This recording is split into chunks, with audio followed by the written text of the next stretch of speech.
good morning. It's science time. Are you ready for today? Okay. Today we will learn about the transport technology. Hari ini kita akan belajar tentang teknologi dalam bidang transportasi. What do you know about technology? Yes, let's find what the technology is. Kalian tahu apa sih tentang teknologi? Dan teknologi dalam bidang transportasi itu apa ya? Mari kita bahas bersama-sama. What is transportation technology? Transportation technology is innovation in transportation technology are essentially born out of three necessities. They are efficiency, and the second is easy, and the last one is safety. Scientists and transportation industry professionals work side by side to ensure that these new technologies get more people or things to their destination faster, safer, and with the fewest amount of resources possible. Jadi, para ilmuwan dan profesional industri di bidang transportasi bekerja berdampingan untuk memastikan bahwa teknologi baru ini membawa lebih banyak orang ke tujuan mereka dengan lebih cepat, aman, dan dengan sumber daya yang sedikit mungkin. Transportation divided into two. The first one is traditional transportation atau transportasi tradisional, and then the next is modern transportation atau transportasi modern. Now about traditional transportation. Traditional refers to those societies or elements of societies that are small scale, are derived from indigenous and often ancient cultural practices. Artinya, tradisional transportasi mengacu pada masyarakat yang berskala kecil yang berasal dari budaya asli atau biasanya kita sebut kuno. Next, traditional transports are vehicles and vessels used on land and water by communities of people.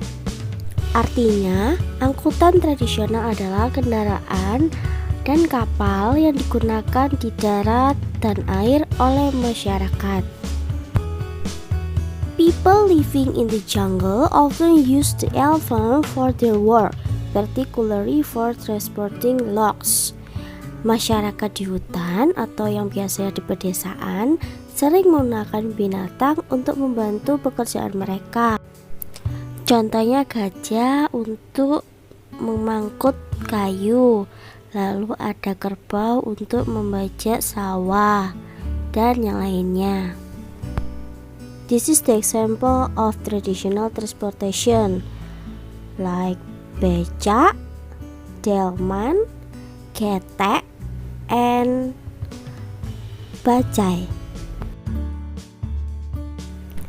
Next about modern transportation. Modern transportation refers to those particles that relate to the industrial mode of production or the development of large-scale, often colonial societies. Modern mengacu pada model-model produksi industri untuk perkembangan masyarakat dalam skala yang besar. Modern transportation provides comfortable, convenient, and luxurious transportations. Transportasi modern memberikan kenyamanan, kemudahan, dan transportasinya sudah bagus. The different modes of transport are air, water, and land transports, which includes rails or railways, road and off-road transport. The means of transport, on the other hand, refers to the motorized or vehicles necessary for transport according to the chosen mode, like car, airplane, ship, truck, and rail. Moda-moda transportasi itu dibagi menjadi 3, ada di udara, air, dan darat. Dan setiap model transportasi itu sangat beraneka ragam. They are the example of modern transportation like bus, and then airplane, and then car, and then the last one we have ship. Next, about advantages and disadvantages of transportation. And I will tell you the advantages and disadvantages of transportation on the land, especially is motor. The first advantages is less capital outlay. Maksudnya pengeluaran modal lebih sedikit. Jadi transportasi di jalan raya seperti motor membutuhkan investasi modal yang jauh lebih sedikit dibandingkan dengan modal transportasi lain seperti kereta api ataupun pesawat terbang. The second one is door to door. Layanan dari satu pintu ke pintu lain atau secara langsung. Hal ini dapat mengurangi biaya pengangkutan, pemuatan, dan pembongkaran. The third is service in rural areas. Layanan di pedesaan. Keuntungan dapat membawa barang dari daerah pedesaan. Pertukaran barang antara kota besar ke kota kecil hanya dimungkinkan melalui transportasi darat ini. The fourth is flexible service.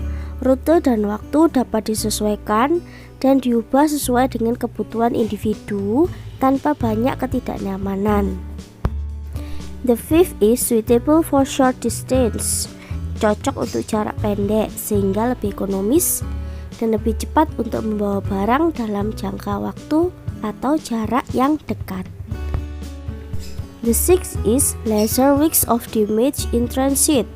Resiko kerusakan barang lebih rendah saat transit. And then the next about saving in packing cost. Biaya pengemasan menggunakan motor itu tidak rumit. And then rapid speed. Pengiriman barang lebih cepat dan tidak banyak barang yang terbuang dalam pengiriman dan penerimaan barangnya juga cepat. The next is less cost. Biaya perawatannya lebih murah. And then the next about private owned vehicles. Kendaraan milik pribadi. Jadi untuk memasok suatu barang tidak perlu adanya pemindahan. Lalu the last one is feeder to other modes of transport. Berarti yang beralih untuk memanfaatkan jalur darat. Next about disadvantages of transportation on the land, especially motor. The first one is seasonal nature, bergantung pada musim. And then the next about accident and breakdowns, atau kecelakaan. And then unsuitable for long distance and bulky traffic. Artinya tidak cocok dengan jarak yang jauh. And then the next slow speed, kecepatannya sangat lambat. Dan yang terakhir lack of organization, kurangnya organisasi. Okay, it's time to do exercise. Now prepare your book ya. And then open your book page 48 and 49. Finish, and then after doing the exercise, please take photos of your work and don't forget to submit it Google Classroom on time. Okay, this is the end of our meeting today. Thank you for your participation and your attention. See you on the next meeting. Bye bye.